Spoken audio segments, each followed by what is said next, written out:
Hi guys, welcome. Danny here from the Magic Junk Drawer, and immediately the camera looks like it wants to fall over. I don't have too much time right now because I'm cooking. Anyone that knows me knows I don't cook. What cooking to me is, I've put some vegetables on the George Foreman grill and I'm waiting for them to be done. So anyway, I know I don't have a wig on today. Today is one of those rare days where I didn't have yoga, but I had to get dressed to go to my other job, so I don't have yoga hair. I washed my hair today and put on my hat, this hat that I made, and that's about it. That was my excitement for the day. Pretty much today what I did was, Tuesday's my day off, except I work at this school, but it's only 2 hours in the afternoon, so Tuesday's pretty much my day off. Anyhow, so aside from all that, I wanted to give a couple of things that you could do for Yule, because people have been asking, like, what do you do for the solstice on the 21st? You don't have to do anything, but it's a great time to kind of start to clear out the old clutter, stuff that you've accumulated for over the years or over the year, and get ready for the new year. And you want to think about your intentions. So if you have like a lot of clutter and you want to get rid of it, you could also do things like cleansing rituals, take a salt bath, sprinkle salt around your house. If you have salt dishes around your house, you can change them. I mean, they should be changed frequently anyway, but you want to kind of keep up on that kind of stuff throughout the year. But, it's a good time to think about it when you get to the winter solstice, because it's the longest night of the year. Now the days are going to start to get longer, and that's my favorite, because I hate the winter. It's a time to turn in. It's a time for self-reflection, but I find it to be kind of depressing. So that's my suggestion. It's also a great time, if you haven't put up a Christmas tree, you could put up a Christmas tree, because that's like the equivalent to the Christmas tree in the Christian religion. And if you don't do any of those things and you just want to go around the perimeter of your house with some salt, it's good for cleansing. It's good to cleanse yourself with it. We're going to have the full moon in Cancer, which is usually a time of heightened emotions. And Cancer is the sign of the mother. And it's a very nurturing sign. So depending on where your sun is and where your moon is, could be depending on how it will affect you. For me, I'm a Pisces, so this moon will trine my sun. So that's a friendlier aspect than, say, a square, where that's a little bit more difficult. But everybody gets affected by the full moon and the new moon in some way. Now, the time of the new moon is the time where you set your intentions and what you want to cultivate, and the time of the full moon is when you kind of reap what you've sown. So just be careful that during your new moon phase, it's when you're setting your intention. So it would be like, I'm starting a fitness routine on the new moon, and then when you get to the full moon, it's 2 weeks, you should see some progress, or you should feel yourself getting into the routine a little bit more, and maybe even seeing some results in 2 weeks. If you've made a change to your diet and exercise routine, you probably will. So things like that to keep in mind. The time of the full moon is the time of it's coming together, which when it falls this year on the 21st or the 22nd, at that time, it's like we're just about ready. Those of us that celebrate Christmas, it's like everything is coming together for Christmas, everything that we've been preparing for. And then the sun moves into Cancer, which is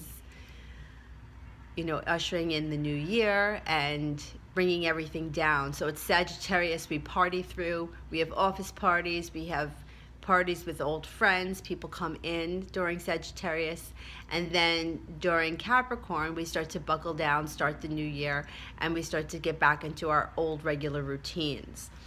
I always felt like January was a very solemn month. I also feel like it's a very, very long month. And even though January's got 31 days and some months have 30 days, I just feel like January is so long. January and even February, and it only has 28 days. But I can't wait for April 1st. That's where I want to be, April 1st. So just some things to think about. You can also light green candles. Any candle that's like a pine scented candle, a cinnamon scented candle. They're all great this time of the year. It's great for Yule. Red candles, green candles, gold candles, silver candles, and if you can't find any of those, white candles are always good. White and black. Well, black and white are, it's universal. You can use them for anything. Remember, it's all about your intentions. So if you have an intention or something that you want to cultivate in the new year, I would start thinking about it now and set it in the next new moon, which will be coming up soon. I know, these years, I feel like they just keep going by faster and faster, right? Everyone goes faster than the next. So just a couple of things to think about. It's a great time to do a salt cleanse. So if for nothing else, take a bath with salt, sprinkle bay leaves around your house. You know, like this is the time like we're turning in for self-reflection. We're going into the winter. And the only good thing that I love about the winter is that you know spring is following it. So just a couple of things to think about. And I've gotten questions about readings. I do readings on Instant Go. If you're an Apple user, you can download the app. It's great. I do my best to answer as quickly as possible unless I'm sleeping, running, or teaching yoga. I can usually get back pretty fast, or I can at least get back to you and tell you when I can answer your question. Those questions are $7.99 a question. If you buy 5, I usually do a discount and make it $30 for 5. If you're not an Apple user, you can email me, leomoon2588@gmail.com, and we can do it through PayPal. Like, I just feel like a lot of times you just need one question. Like, we don't have to go into a whole crazy reading. Just one question is enough. If you need more, then that's, you know, then you think about that. But usually 9 times out of 10 people are satisfied with just the one question, and then they're okay. All right, so if you like what we're doing here at the Magic Junk Drawer, always don't forget, like, subscribe, share us with your friends, and we will see you soon. And have a great Yule. And if you do any of these rituals, put up a tree that day, salt, candles, anything like that on Friday, remember too, Friday is the day to do love spells. And you don't have to do anything crazy. Like, you could do a jar spell. They're pretty simple. I have them on my channel. You can do just a simple candle spell. Remember, it's all about your intention, but Friday would be the day to do it. Saturday is the day to banish someone. And when I say banish, I know it sounds terrible, but sometimes somebody's just on your last nerve and you just need them out of your face, and you just want them to be removed from your immediate surroundings. And in that case, you do it on Saturday. You could also get away with doing it on Tuesday because it's the day of Mars. Jar spells, I'm saving this one. Man, you want to keep your name out of the bottom of this jar. Look at the size of that. Yeah. But this one, I may actually not be banishing somebody with. I may use it for something else. But if you're going to banish someone and you're going to use a jar like this, you better they're getting out. They're leaving. I'm only kidding. But I do think that, now, let me tell you something about these jar spells. What you can do is you can make this like a centerpiece. So you fill it up with everything that you're putting in it, and then you can cover the jar with something, and then you put the candle on top, and you can keep adding candles to it. You don't have to just do one. You could do several.